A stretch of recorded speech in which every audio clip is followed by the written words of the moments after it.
Atento, ¿quieres saber cómo funciona nuestro cerebro a nivel de sensación y percepción? ¿Te has preguntado alguna vez cómo procesas la información?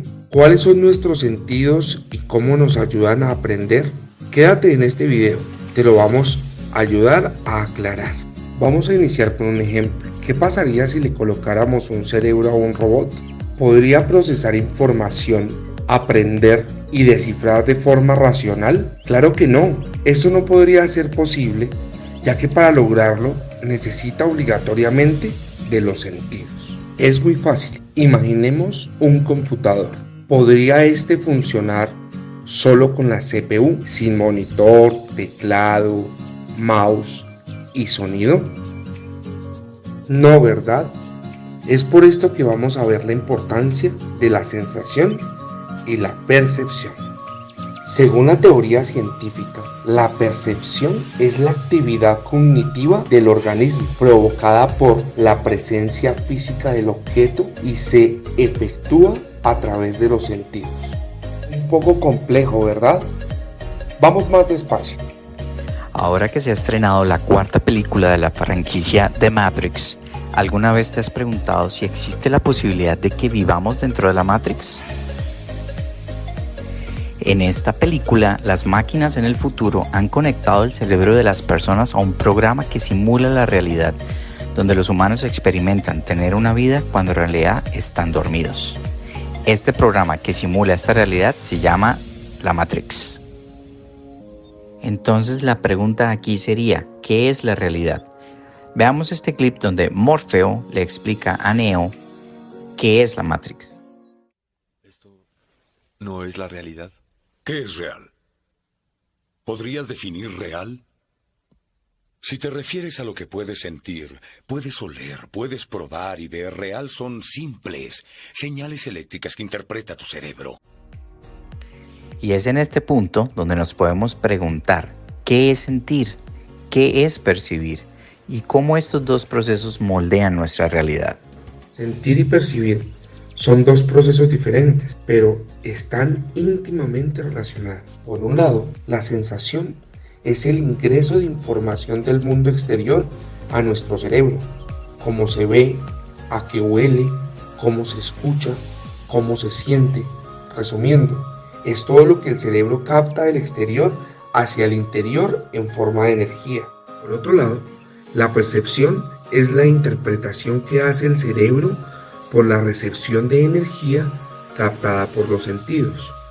Ayuda a descifrar lo que está en el exterior de forma racional para adquirir conocimiento. Existen dos conceptos, output perceptivo y input sensorial. Input es la entrada de información y estimulación aferente obtenida del entorno por medio de los sentidos. Y output es la señalización eferente y acciones conductuales que tú ejecutas. ¿Te has preguntado por qué al ingresar a un lugar que presenta un olor bastante molesto, después de tener un tiempo allí, dejamos de percibirlo? ¿O por qué podemos distinguir entre el ladrido de un perro o las llaves de un vehículo? Nuestro cuerpo se encuentra compuesto de receptores sensoriales que se encargan de detectar los estímulos específicos en nuestro ambiente interno y externo. Estos estímulos se expresan como forma de energía, cada uno de forma diferente, como lo es la luz del sol o la presión de un jean que te aprieta. Ahora bien, los tipos de receptores sensoriales son mecanorreceptores. Son terminaciones sensoriales que responden a la energía mecánica. Gracias a ellos, nuestro cerebro tiene conocimiento de nuestras posiciones, la aceleración de esta y la identificación del dolor. Nocioreceptores. Detecta daños en el tejido como lo es el tacto, estiramiento y vibraciones. Termorreceptores. Responden a cambios de temperatura. Quimioreceptores.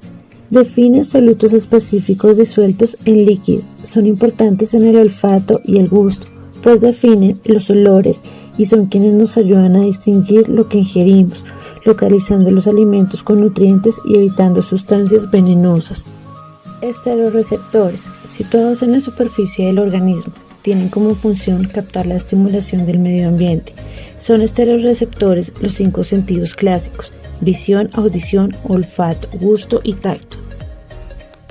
Interoceptores se hallan dentro del organismo, localizados en los aparatos respiratorio, digestivo y en general dentro de las vísceras.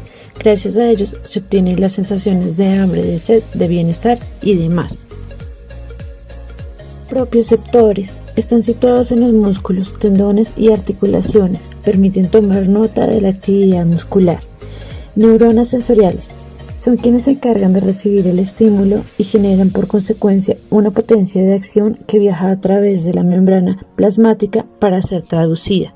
Todos los organismos que poseen un cerebro tienen la capacidad de interpretar los estímulos por medio de los sentidos, pues están conscientes de ellos. El sentido del olfato se da gracias a la quimiorrecepción. Nuestros receptores olfativos detectan sustancias volátiles o solubles, los cuales envían la señal a los bulbos olfativos, quienes determinan químicamente el aroma del estímulo y envían la información al cerebro. Ahora tenemos claro que la sensación se produce a través de los sentidos. Aquí te explicaremos cómo se da la percepción. Como hemos visto, resulta difícil hablar de la percepción sin mencionar la sensación, ya que la representación mental del mundo se consigue a través de la sensación, pero sin la capacidad de seleccionar, organizar e interpretar nuestras sensaciones, esta representación no sería completa.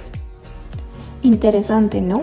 Ahora tienes que saber que el proceso de la percepción comienza con un objeto en el mundo real conocido como estímulo u objeto distal. Mediante la luz, sonido u otro proceso físico, el objeto estimula los órganos sensoriales y estos transforman la energía de entrada en actividad neuronal, un proceso llamado transducción.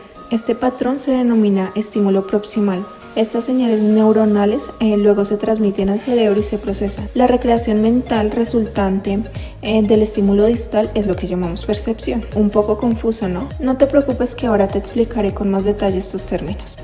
En este proceso perceptivo hay dos tipos de estímulos. ¿Recuerdas que los mencioné antes? Así es, tenemos primero la estimulación distal, que es aquel aspecto de la realidad que participa del proceso perceptivo, es decir, el objeto físico del mundo. Para darte un ejemplo, cuando ves un árbol, este árbol en este caso sería el estímulo distal. Ahora bien, la estimulación proximal es el patrón concreto de energía que actúa sobre los receptores sensoriales. Este está constituido por aquellas características del objeto que llegan a las superficies sensoriales, por lo tanto, es una imagen con características distintas a las del estímulo distal que la origina. Para que te quede un poco más claro, vamos a seguir con el ejemplo anterior. Sí, exactamente, con el árbol. Ahora volvamos a ver ese árbol. ¿Lo ves? Cuando ves ese árbol, el estímulo proximal sería la luz que se refleja en él. ¿Ahora lo entiendes un poco mejor? Ahora que tienes claro estos dos conceptos que son clave para entender el proceso de la percepción, te explicaré un poco mejor qué es la transducción funcional. Tal vez la escuchaste antes. Esta permite delimitar el conjunto de intercambios físicos más importantes.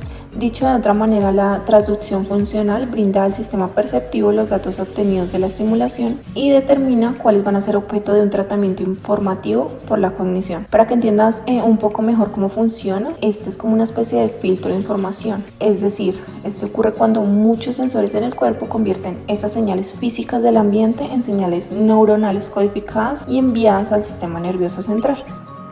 Pasemos a hablar del sistema sensorial. Este sistema está compuesto por tres estructuras, cada una encargada de un proceso diferente. La transducción de la que hablamos anteriormente se da gracias a los receptores sensoriales, o mejor dicho, a los sentidos que ustedes ya conocen. Luego, por medio de las vías aferentes, que vienen siendo el conjunto de neuronas que dirigen sus ramificaciones desde los receptores hasta la corteza cerebral, se da el proceso de la transmisión. Por último, esta información llega al tercer componente denominado áreas de asociación o áreas corticales, donde se da el proceso de integración. Veamos en la siguiente imagen cómo se dan estos procesos. Acá podemos ver cómo se genera un estímulo en el sentido del tacto, el cual se conoce como transducción. Luego, esta información recorre las vías aferentes realizando el proceso de transmisión. Finalmente, lo que fue recibido por el sentido, transportado por las neuronas y nervios, llegan a las áreas del cerebro, donde se produce el proceso de asociación. Y ahora que llegamos al final, te preguntarás, ¿por qué es relevante esta información? La percepción es un proceso cognitivo de vital importancia que da forma al aprendizaje y nos prepara para comprender y reconocer todo lo que nos rodea. A través de la percepción creamos nuestra realidad y al ser un proceso tan relevante, la existencia de alguna alteración o trastorno puede afectar significativamente el proceso cognitivo que permite aprender. La manera de interpretar un estímulo es completamente individual. Por eso en la psicología debemos asimilar que la percepción es de carácter subjetivo, porque las personas deciden inclusive a veces de forma inconsciente percibir ciertas cosas y otras no.